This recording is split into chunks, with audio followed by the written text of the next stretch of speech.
جب تک آپ پر غیر زبان نازل نہیں ہوتی آپ روح القدس کا بپتسمہ حاصل نہیں کیے.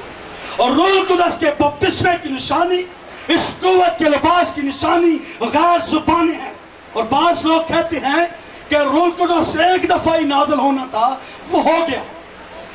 رسولوں کے اعمال 2 باب میں اگر آپ بائبل مقدس کا بغور مطالعہ کریں اور رسولوں کے اعمال اس کے 10ویں باب کو دیکھیں، جہاں پر مقدس پطرس کو خدا نے رویا دی جب وہ شمعون کے باغ کے گھر میں سمندر کے کنارے پر تھا، اور کرنیلیس پر رویا اتری کہ تو میرے بندہ شمعون پطرس کو بلا لے. تو شمعون پطرس آتا ہے خدا کی ہدایت کے مطابق، وہاں بھی رویا ہے، یہاں بھی رویا ہے. اور جب خدا کا بندہ آتا ہے اپنے لوگوں کے ساتھ تو اس گھر میں جب وہ اترتا تو لکھا ہے کہ وہ کلام سنا ہی رہا تھا کہ روح القدس ان پر نازل ہوا اور وہ سب اور روح القدس سے بھر گئے اور غیر زبانیں بولنے لگے. ہاللویا.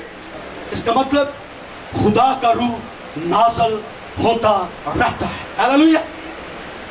اور رسولوں کے اعمال اس کے 19ویں باب میں جب اپولوس کرنتس میں تھا، اپولوس خوش تقریر تھا، عالم تھا، خدا کے کلام میں سے یسوع مسیح کو ثابت کرتا تھا، لیکن روح القدس کے بپتسمے سے ناش نہ تھا. اور جب پولس رسول وہاں پر آیا اور انہیں لوگوں کو دیکھا اور ان سے کہا کہ تم نے روح القدس پایا ہے، انہوں نے کہا ہم روح القدس کے بارے میں نہیں جانتے. اس نے کہا تم نے پس کس کا بپتسمہ لیا؟ انہوں نے کہا ہم نے یوحنا کا بپتسمہ لیا.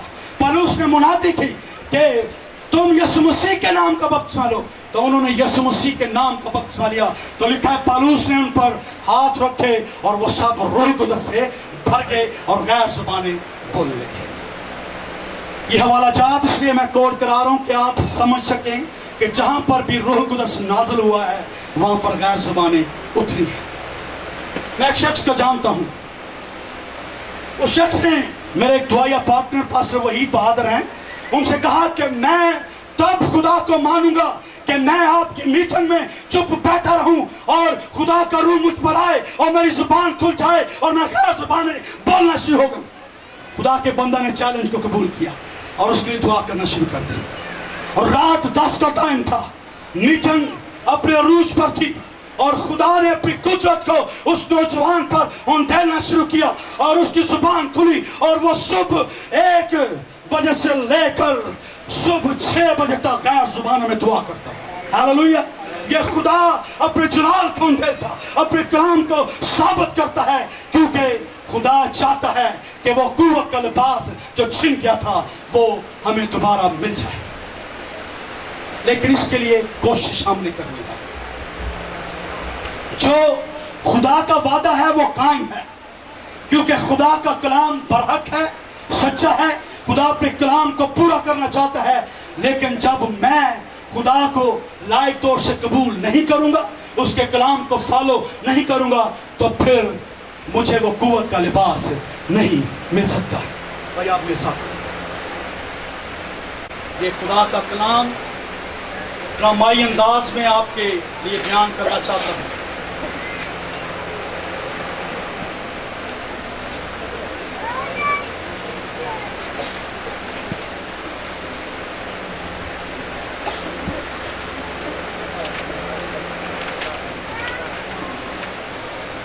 اگر ہم خداوند یسوع مسیح کے کلام کو فالو کرنے والے ہیں، اس پر عمل کرنے والے ہیں، تو یقیناً ہم اس کلام کے وسیلہ سے آج برکت پا کر جائیں گے، تبدیل ہو کر جائیں گے.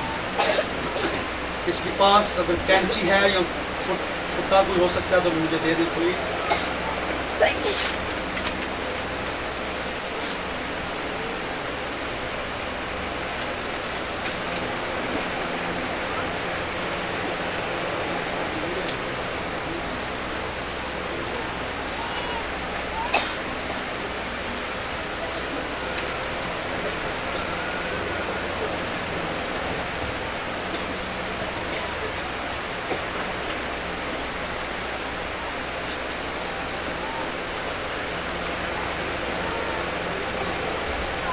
کرتے تو اس جو ٹکڑے میں نے کاٹ لیے ہیں اس کے زمرے میں ہم آئیں گے.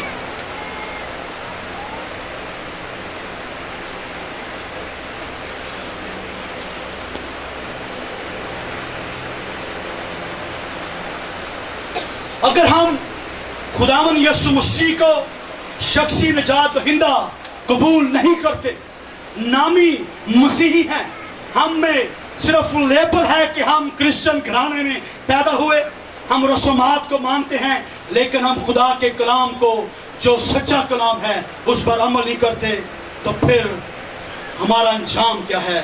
وہ یہ ہے،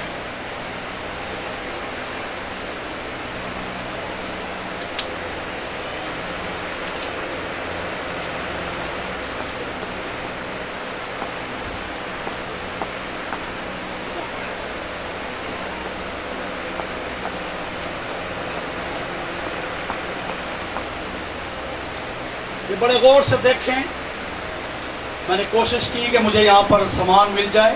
یہ کیا جی؟ ایج، اس کو ذہن میں رکھیں۔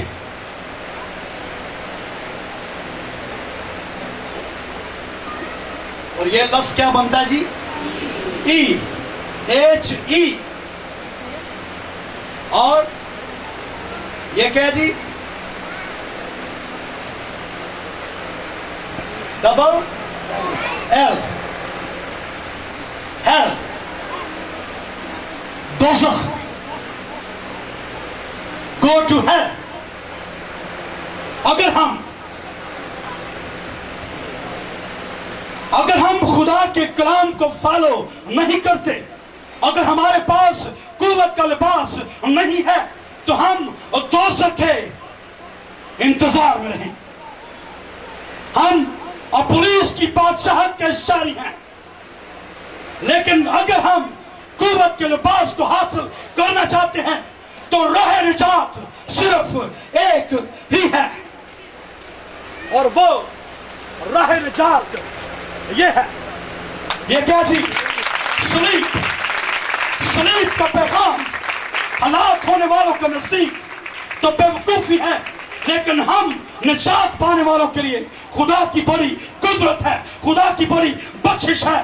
اور صلیب کے بغیر، توبہ کے بغیر نجات آپ کو مل نہیں سکتی، اور اگر آپ نجات نہیں پائیں گے تو خدا کی قوت کا لباس آپ کو نہیں ملے گا، کیونکہ قوت کا لباس عالم بالا سے یعنی سپیریئر طاقت سے ملتا ہے، اور وہ سپیریئر طاقت یہوہ یسوع ہے۔ ہاللیلویہ۔ خدا کا کلام یہ فرماتا ہے، خدا بنی نوع انسان سے محبت رکھتا ہے۔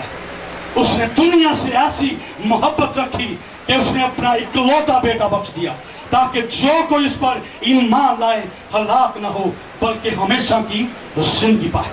اگر آپ ہمیشہ کی زندگی میں داخل ہونا چاہتے ہیں، قوت کے لباس کو لینا چاہتے ہیں، تو میں آپ کو دعوت دیتا ہوں کہ آپ خداوند کے حضور میں جھکیں اور توبہ کریں۔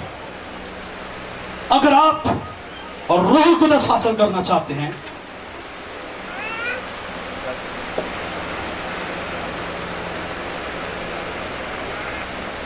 یہ ایکسپیریمنٹ بڑے غور سے سنیے گا، یہ آپ کے لیے باعث برکت ٹھہرے گا۔